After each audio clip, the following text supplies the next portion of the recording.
Hello my loves and welcome back. In this video I wanted to share with you 3 top tips to having a happy multi-cat home. So if you haven't already subscribed to the Naturally Cats YouTube channel, be sure to hit the subscribe button along with the bell to get notifications of my new releases so you can help your cat with every video. So let's dive in. So when I talk about a multi-cat home, that is what it says, more than 1 cat. So I'm going to talk about from my experience, which is 2. So I've got Leo and baby Max. But this information and this support goes for those of you that have got multiples. Now, we've got people in the Become a Solid Cat Guardian program who've got 10 and more. So if you've got many cats, multiple cats, this video is for you. So the first thing I would say is, remember that not every cat is the same. So just with humans, every single cat is unique. I'm going to say that again. Every single cat is unique. So yes, they are all cats. Yes, we are all humans. But with humans, some of us like to hug when we say hello, some of us don't. Some of us like to be in a group of loads of people, some of us don't.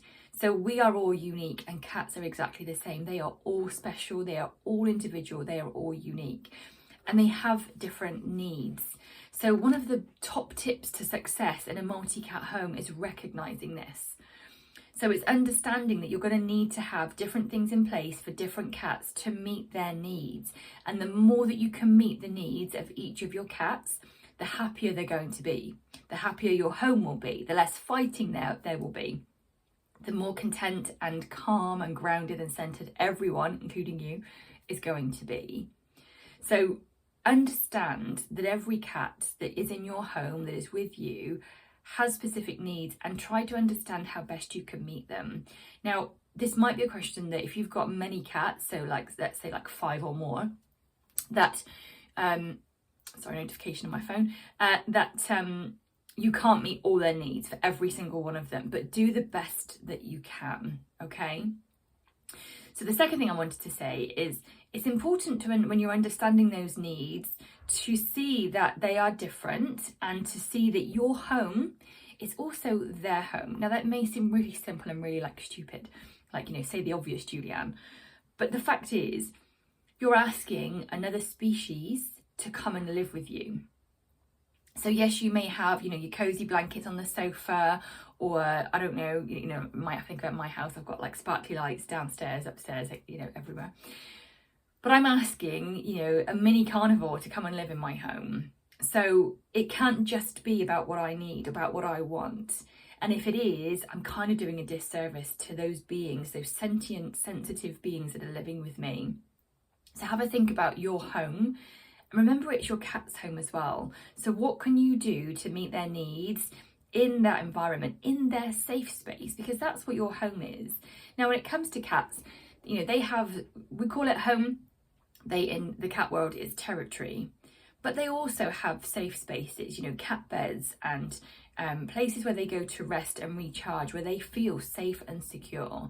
Now, in a multi-cat home, it's important to understand that this will be different for different cats. So for my boys, Leo, it's a brilliant example because they're literally opposite ends of the spectrum.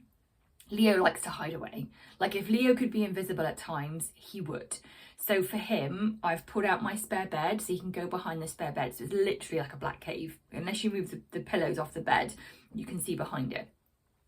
Off that same spare bed, I've got a blanket over half of the bed. So if he wants to, he can quick access, go underneath the blanket. So that's when he's like feeling a bit insecure, but not like, oh my God, I need to hide away and be invisible. Also, this is the truth, when I bought a new sofa 2 years ago, I actually considered, this was one of my key criteria, to make sure that the back of it was at a slant. Would it be that way? That way. So that he could run behind it, to make sure that he had access to go behind the sofa. Now, I can't get him there. It's great for him. I can't reach him. The spare bed, I can shut the bedroom doors, pull the bed out, and I can grab him. Not behind the sofa, it's too long. But also for him, his feeding station is like this far away from the edge of the sofa. So if he's eating and somebody knocks on the door or rings the bell, he can shoot behind the sofa. So for Leo, it's about hidey holes, hiding away, being in a cave, being dark and not being seen. And that's how I've catered to it for him. Baby Max, literally the opposite.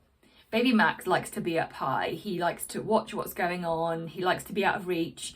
You know, he likes kind of like look down on his domain almost. So he is fed on what used to be like a kitchen island block thing. I think it's called a butcher's block. It's a little cupboard essentially. That's in the corner of my dining room. So he eats up high. So when I put food down for the boys, Leo's on the floor and Max is up high. Max has even got a step to get up to it. And also his bed, he's got 2 cat beds that are specifically for him, although Leo has slept in one of them once, which was amazing. He's got shelf beds. So in my bedroom and downstairs in the dining room, he's got beds that, again, he jumps up a few things and he is sleeping, you know, kind of like up high. You may have seen a couple of videos of mine where he has climbed up here. I had my niece over for the other day. We were watching How to Train Your Dragon film. Halfway through, baby Max shit us both right up, climbed up the front room door and sat on top of a bookcase.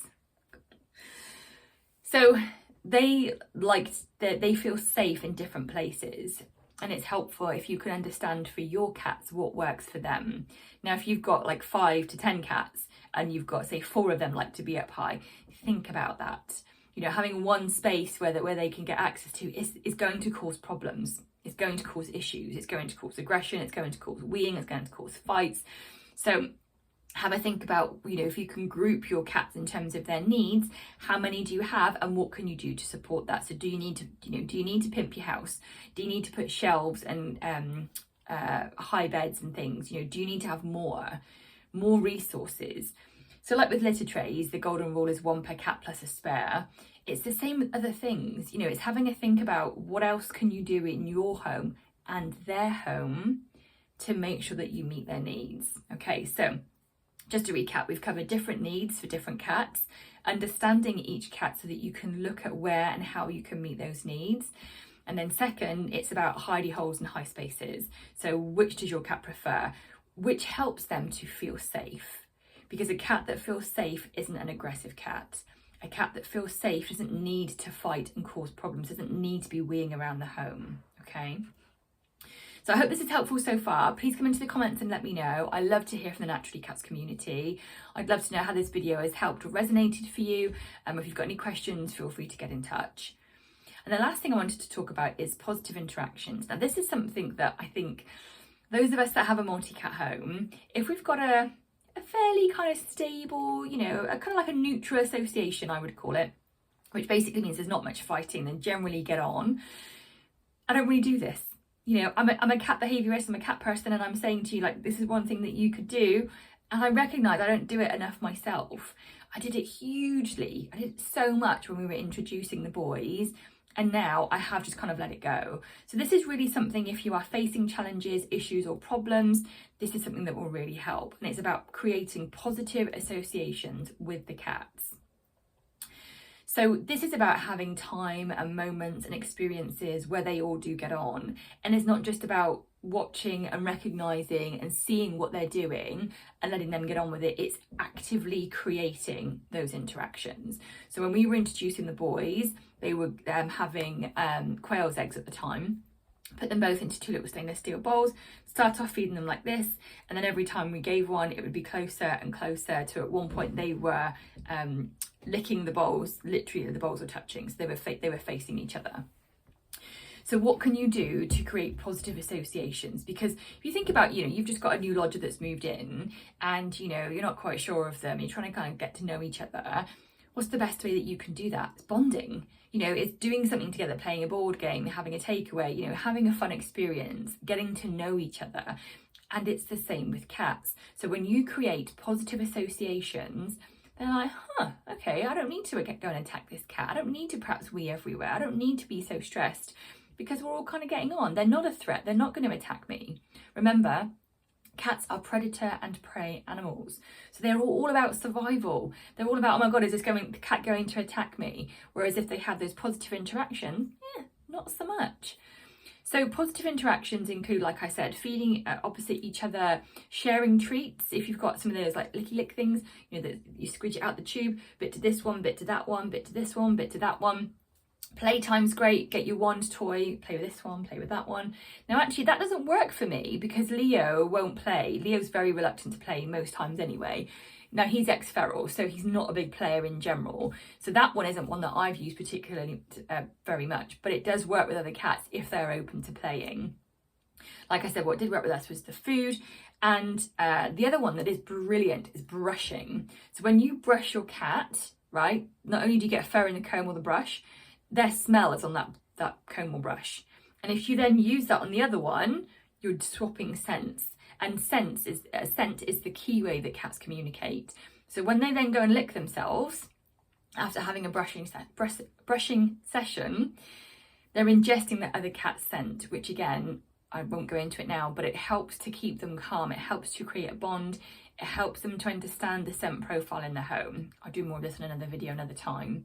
So brushing can be really helpful. Brushing one and then the other, or if you can do them together, brush one, brilliant. So just to recap, I hope this video has helped. Three key ways, there we go, not two, three, I did a thumb and you couldn't see it. 3 key ways to help have a happy multi-cat home. So recognising that each cat is unique and meeting those needs as and when you can, as best you can. 2, creating hidey holes and up high spaces depending on what your cats need and making sure you've got enough of them for the volume of cats that you've got. And 3, actively creating those positive experiences and interactions between the cats in the home. So I hope you've enjoyed this video. Thank you for watching and I will see you next time. Bye for now.